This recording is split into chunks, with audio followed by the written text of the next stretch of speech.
Well, here we are at a very festive Brands Hatch, for a very festive time of year, as we get a blinder of a start, overtaking the Minis. You've got a full Galaxy in there, Cortinas, Mustangs, you name it, the standard touring car recipe, as the aircraft carrier takes out the Cortina,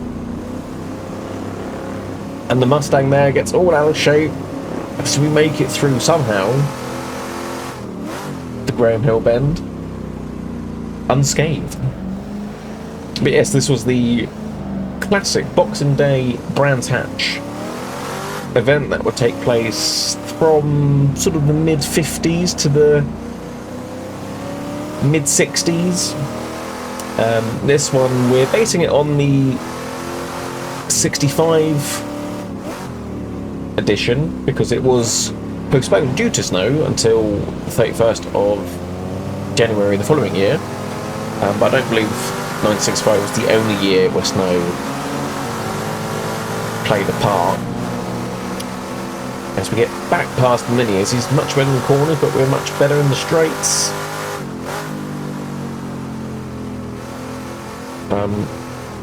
This would have been a lot closer if we were on the Indy circuits. I'm getting all out of shape on every corner. But this 60s version of Brands Hatch was only available for the full GP circuit, but both layouts are perfect, so we shall crack on. I'm sure the racing will be just as close. Anyways, you can see up ahead you've got the Ford Galaxy, Cortina, Mini, and then I'm slowly catching in Mustang.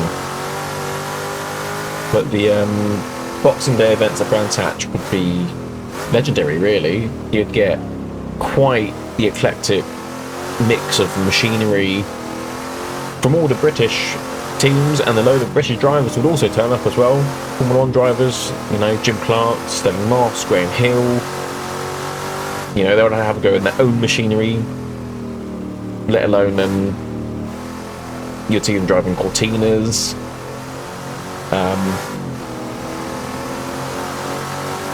So sort of the bread and batter of the Boxing Day meets were the touring cars. We've got a bit of a pile up here. Looks like the Mustang's had enough. It's too much for him. We'll carry on. Thanks for the position. But yes, touring cars are always the popular event. Then you'd get the Formula 3 and Formula 2 cars, where the F1 stars would drive. You know, it was a standard back then for them to have a go in, you know, any single seater really. That was up for grabs. Then you also get sports cars as well, sort of Can-Am style beasts like the Lola T70, the McLaren Elvas and stuff. You'd also get them, and then you'd get the Formula Libra, which was essentially the Can-Am style cars, sports cars, and the Formula 2 and Formula 3 cars on circuit together. It was quite the sensational overload of the high-revving Formula 2, 3 engines, and then the monstrous V8 Can-Am style monsters. It must have been quite the sensory overload, that's for sure. And then you'd also get scratch races for the automotive journalists at the time that would be pipped against each other in Ford Cortinas. Yeah, it was really about petrol heads messing about in their machineries. Were getting all sideways, and they're probably full of liquid courage from the days before, which I think to race on a cold, probably frosty Brands Hatch morning, you probably need. It definitely helped keep you warm, keep you loose, I suppose, because you'd pretty much be 90% sideways.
vehicle getting a bit lively, isn't it?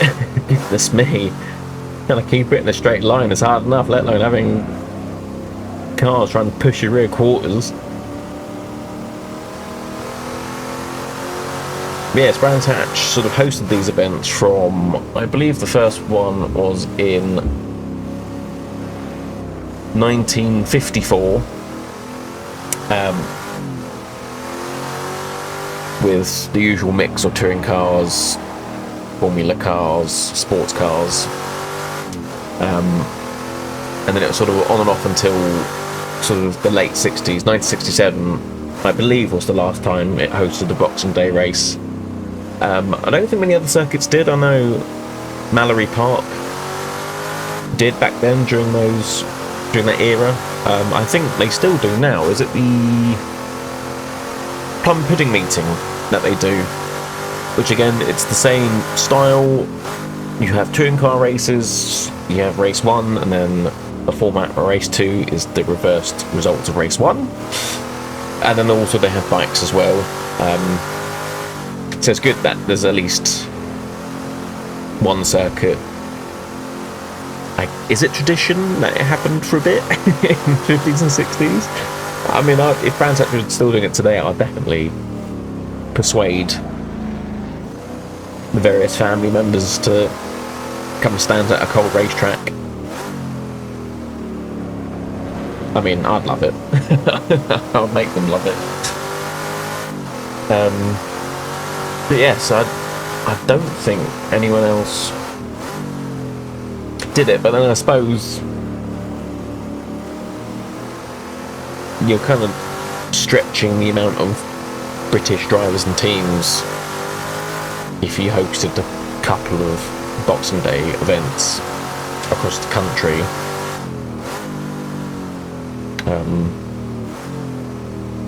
Oh, as the Galaxy is taking up the entire width of the track.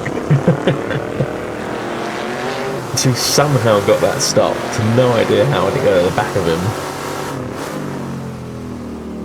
We've got the Cortina all over us behind us. We've got a pair of minis there in front.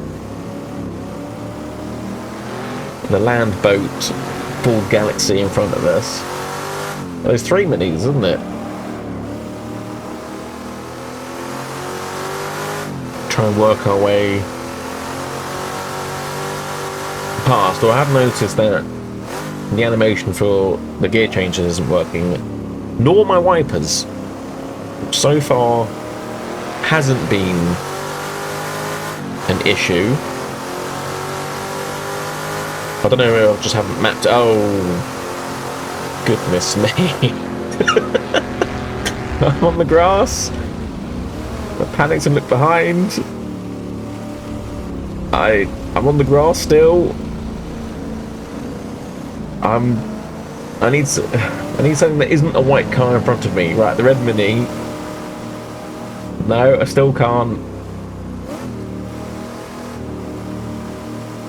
I mean,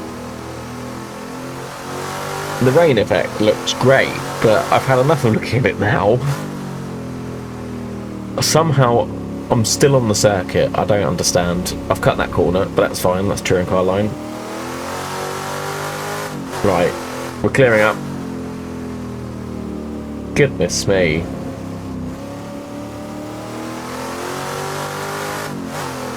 Right, we're back. I've got a couple of positions to make up. So now, I guess it's got a bit wetter. So now I can't get too close behind the other cars.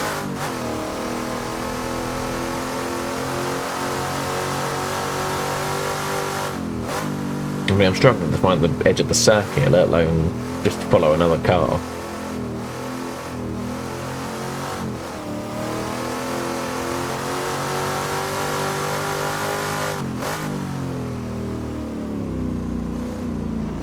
Oh, it's all bunched up again. That's an opportunity for us.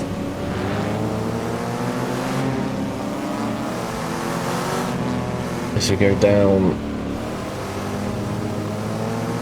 the Mini's got the advantage in the corners. So I've managed to stumble across this, I guess, sort of I was gonna say 60s, but a classic version of Brands Hatch. I've been searching one for ages. I've seen that someone was making one a year ago or so, and sort of haven't heard anything since. And then as I was just sort of browsing every now and again, as I made the same mistake on the following lap, on the grass again, but all the cars have stopped. There's a Cortina going slowly, I think. I'm not sure. It's a Mini trying to come round there outside. Right, we've made the place, I think. Oh, no, no. Oh, goodness, I think I've just murdered someone. I think there was 3 cars into one. Didn't go. I can see the Cortina's still alive. Yeah, I think that Mini might be done. But as I was saying, just can't go in a straight line anymore.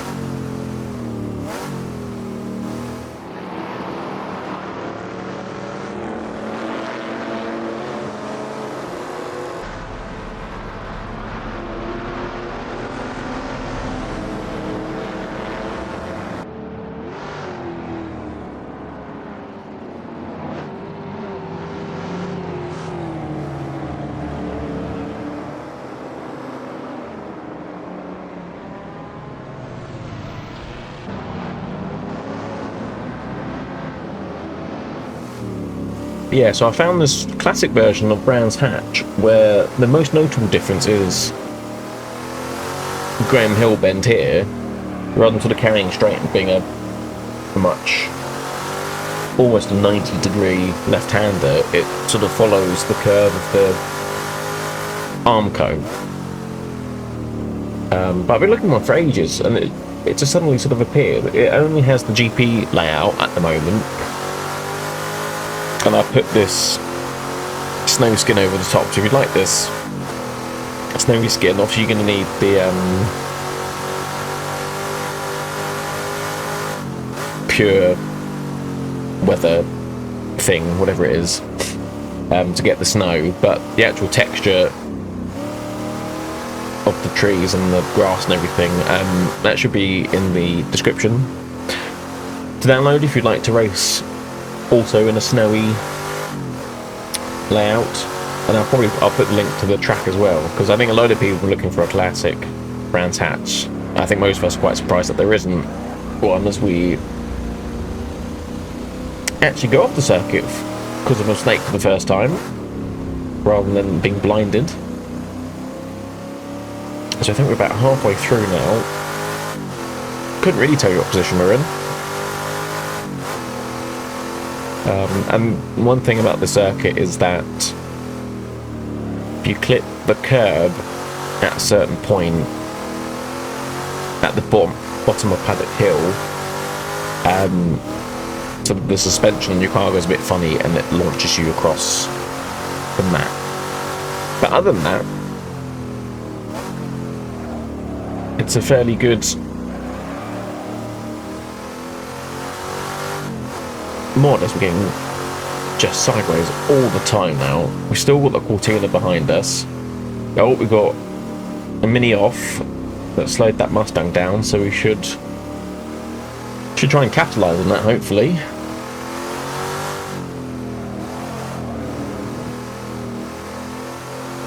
Yes, now there's a classic edition of Brands Hatch. I've got so many races that I like to do. Certainly the 1,000 kilometers of Brands Hatch back in the sort of 70s and 80s. Bit of Group C racing. But also, while we're on the subject of Brands Hatch are celebrating their centenary year in 2026.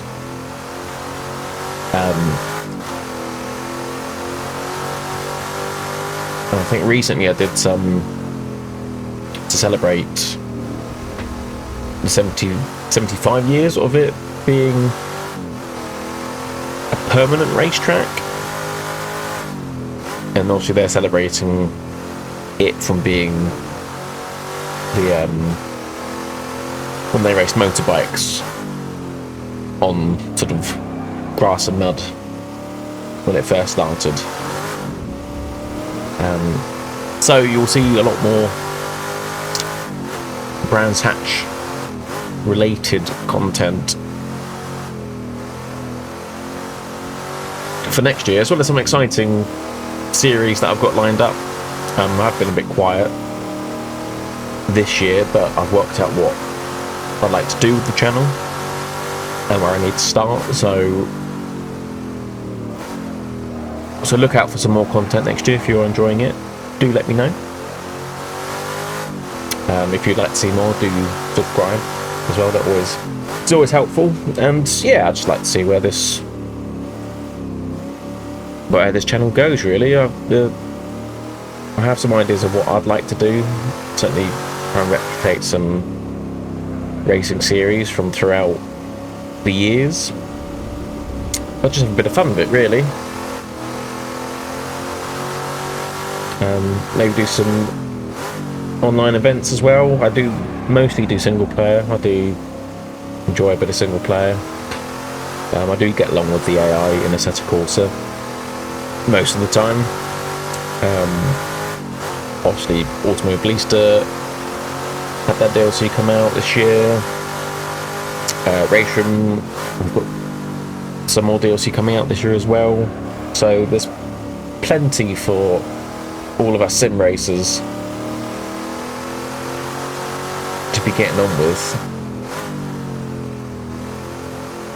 Which is good as that blue Mustang that originally stopped at Druids has caught up with us.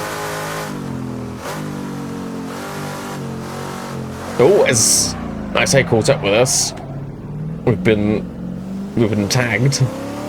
Somehow kept it pointing in the right direction.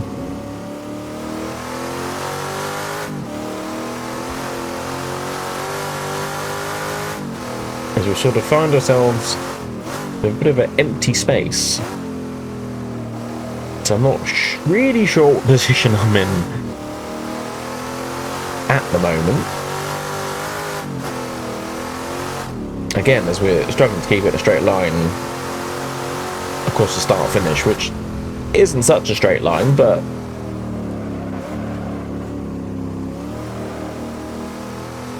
again, as the conditions get a bit colder, icier, wetter, I think we only got a couple of laps to go.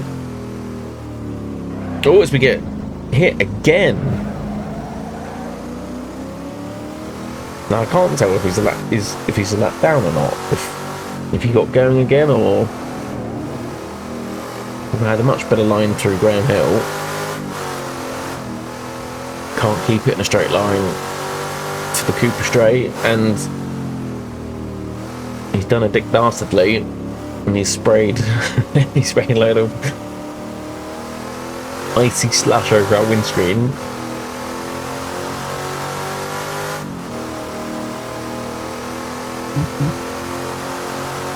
Down into Pilgrim's Drop, trying to keep out of his spray. Hawthorne Bend, probably the best I've done it so far. A bit sideways. Westfield, we've got a yellow flag, but that disappears. Oh, we've got a car up ahead as well, okay. Through Dingle Dell. I miss it not being a jump.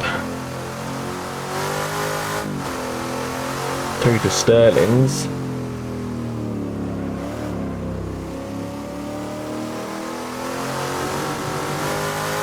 A relatively clean lap so far. Clearways and then Clark Curve. And to finish off with the Braddon Lotzer Straight. And there we have it, a snowy lap of Brands Hatch.